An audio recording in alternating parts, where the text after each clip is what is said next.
Today I want to talk about Bitcoin wallets. What are they and how do they work?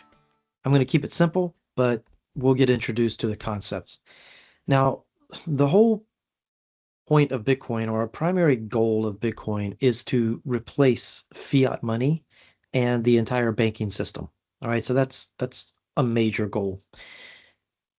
We have a saying in Bitcoin, be your own bank. So being your own bank comes with a lot of freedom, but with freedom, of course, comes responsibility. So you are responsible for keeping your funds safe. Now, back in the day, when Bitcoin was new, the only way to acquire Bitcoin was to mine it. And when you mined Bitcoin, the coins that you earned were deposited into a wallet that was part of the software. Today, very few people mine Bitcoin. Mining Bitcoin requires very expensive machines, a lot of electricity, and most people acquire their Bitcoin by buying it from an exchange. So in other words, you can exchange dollars for Bitcoin. Now, the problem is that a lot of people, when they buy Bitcoin on an exchange, they end up just leaving the Bitcoin on the exchange. And so the exchange is holding their Bitcoins. Basically, what you've done is just recreated the banking system, and it defeats the whole purpose of Bitcoin. Bitcoin is meant to be a bearer instrument. So it's important, if you buy Bitcoin on an exchange, to download that Bitcoin off the exchange into a private wallet that you control, a self-custody wallet. So I want to talk about different types of wallets and what I mean by self-custody. Now, to access your money in a traditional banking system, you need basically an account number and a password. So when you want to log into your bank, say on your phone using an app, you have to have your account number, which, sometimes you use a username, but at your bank, you have an account number. And if you write a check, you'll notice that the account number is on the check. So you have the account number and you have a password for logging into your account. Now, you can and often will share the account number. That's something you can share publicly with people. And you do this so that they can deposit money into your account. So like I said, it's written on the check. Your password, you obviously want to keep private. You never want to share that with anyone, because if you share your password, they have access to your money in your account. Okay, so since there is no bank and there are no bank accounts in Bitcoin, instead of having a bank, you have a wallet. And instead of an account number, you have what's called a public key. And instead of a password, you have a private key. All right, so there's a wallet and a public key and a private key. Now, a wallet in Bitcoin is not like a physical wallet that holds physical cash or credit cards. A wallet in Bitcoin doesn't actually hold your Bitcoins. It holds the keys that manages your Bitcoins, that controls your Bitcoins. So the public key and the private key. These are held and managed by your Bitcoin wallet, and that's what the wallet does. Okay, so when you send Bitcoins from one wallet to another wallet, that's a transaction. All right, so your wallet manages the keys, and you use those keys to send and receive Bitcoin from one wallet to another wallet. A transaction. And these transactions are conducted with the keys because your public key is shared so that you can receive Bitcoin, or actually what your wallet does is it creates an address from the public key, and then what's called a Bitcoin address, and then you can receive Bitcoin into that Bitcoin address. So basically, the wallet has the private key and the public key. Now, the public key is derived mathematically from the private key. The private key is derived mathematically from something called a seed, and the seed is derived mathematically from a large number, which is random, a large random number, and that's called the entropy. All right, so the wallet manages all of this stuff. But basically, if you want to receive Bitcoin from someone, your wallet will generate a receive address from the public key. And that receive address is usually presented as a QR code, right? So you will show your QR code to the person, and then they will scan that QR code, and then they can send Bitcoin to your wallet. And that QR code can be displayed directly on a phone, or you can put it on you can share it through social media, you can text it to somebody, you can email it to somebody. It's a basic QR code. And when you share that with them, they can send you Bitcoin. So basically, um, if you're doing this in person, then you can bring up a QR code on your phone. The other person will scan that QR code, and then their wallet will send you Bitcoin to that code. Now, if you want to send Bitcoin, the other person will create a QR code from their, which is from their public key, and then you will scan that QR code. That's telling your wallet where to send the Bitcoin. Then your wallet will um, sign the transaction, which you do with your private key, and that proves that you own the Bitcoin that you're sending. So you choose how much you want to send them. You sign the transaction with your private key. That signed transaction is then broadcast to the Bitcoin network, and then those coins are sent to the receive address, which the person had given you via a QR code. Okay, so anyway, it sounds kind of complicated, but it works really simple. It's really easy to do, and it's actually easier, I think, than Cash App and Venmo and PayPal, right? At least it's just as easy. It's not more difficult. So um, that's basically the way that works. Now, when the transaction is broadcast to the network, that means that it's sent to all the different nodes on the network and the miners on the network, and they record that transaction in on a ledger, which is called the blockchain. And that blockchain is a public ledger, and new blocks are created that are full of transactions every 10 minutes or so. And so it takes about 10 minutes probably to get your transaction to settle on the blockchain, or to at least appear for the first time on the blockchain. After about 5 or 6 blocks, once your transaction gets buried 5 or 6 blocks into the blockchain, that's considered final settlement, and that'll take about an hour. So that's slow or fast, depending on what you're doing. Final settlement in an hour is really fast compared to the traditional banking system, where final settlement can take literally weeks or months for final settlement. When you use a credit card, you think that it's that it's happening very fast. The transaction is happening very fast, but the final settlement on the back end can take months. So having final settlement in an hour is blazing fast, compared to the traditional banking system. But final settlement taking an hour or even 10 minutes, if you just want to buy a cup of coffee in a drive-through, that's way too slow for that. But don't worry, Bitcoin has a solution for buying a coffee in a drive-through.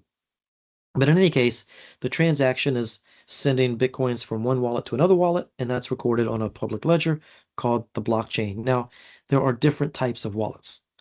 And I think the first most basic way to distinguish wallets, or to separate wallets, or to classify wallets, is the hot versus cold. So we have what are called hot wallets, and we have what are called cold wallets. A hot wallet is any wallet that has ever touched the internet. So if a wallet uses the internet or has ever been connected to the internet, that is a hot wallet. If the wallet has never been connected to the internet, it's a cold wallet. And most cold wallets are actually designed so that they cannot connect to the internet. So that's a safety feature for you. So in general, cold wallets are safer because they are not connected to the internet. And the way Bitcoiners usually use hot wallets and cold wallets is we use a hot wallet like a checking account, where you have um, small amounts of money, or just spendable amounts of money.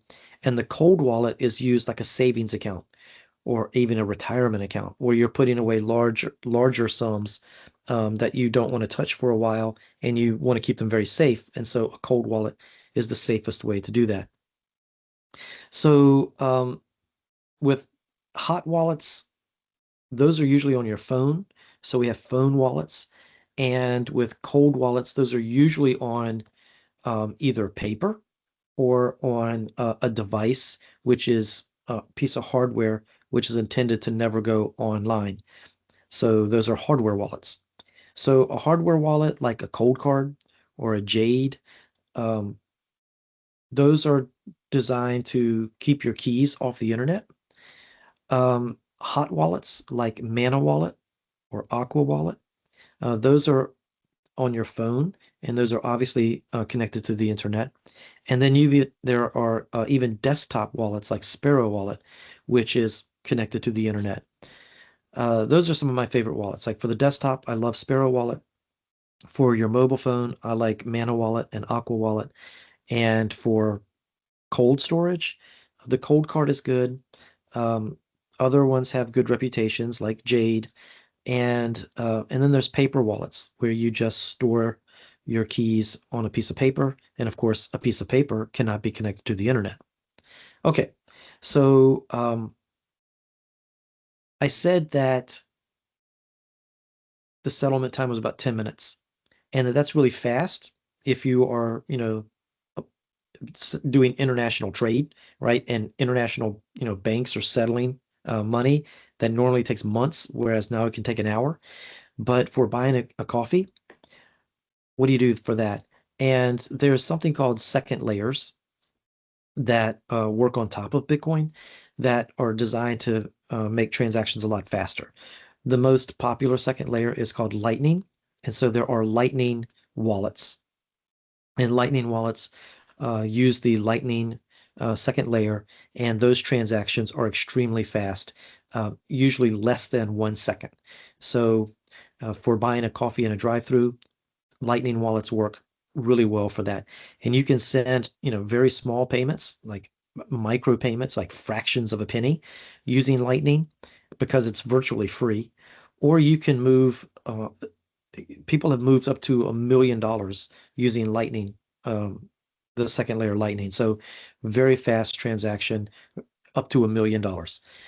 Um, if it's more than $1 million, you're probably just going to do an on-chain transaction, and an hour is probably going to be sufficient for that. Um, okay, so yeah, Lightning wallets or super fast. And there's another second layer called the Liquid side chain. And in fact, Aqua Wallet gets its name from that, and it uses the Liquid side chain as well as Lightning. So Aqua Wallet can use Lightning or Liquid. Mana Wallet is one of my favorite wallets, and it can use Lightning and it uses Liquid. And of course, both of those wallets can also do on-chain transactions, but they're hot wallets, so they're connected to the internet. Okay, so one last thing about wallets. Typically, you give wallets a name, and you can name it whatever you want, and you can change the name of the wallet anytime you want. So in the software, you can give the wallet a name, and you can have 10 different wallets and give them 10 different names. Each wallet will also have a fingerprint. Now, the fingerprint is derived from the public key. I think it's a hash of the public key, and it's the first 8 digits in hexadecimal for the hash of the public key. So it can be letters and numbers, but it's 8 characters long, and that is what's called the fingerprint. And the fingerprint is a unique identifier for that wallet, and it is fixed and unchangeable. So the wallet name, you can change it, name it whatever you want.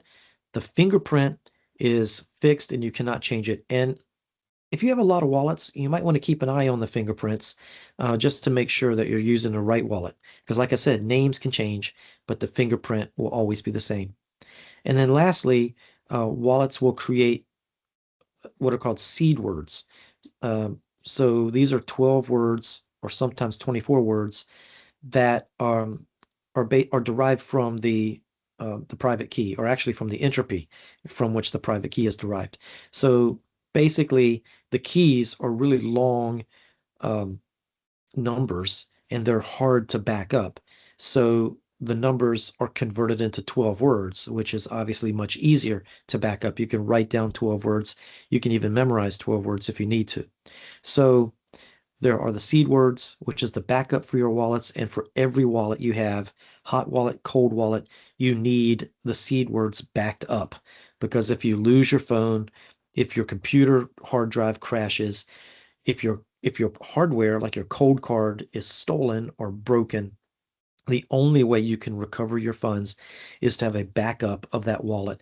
And the backup is in the form of those 12 words. So you absolutely must write down those 12 words and keep them in a very safe place, in a safe deposit box, or someplace that you trust, where it can be safe from fire and from floodwaters and from theft. And getting lost, right? So, and stolen. So you take those words, write them down by hand, back as a backup of your wallet, and keep those in a safe place. Okay, that's wallets.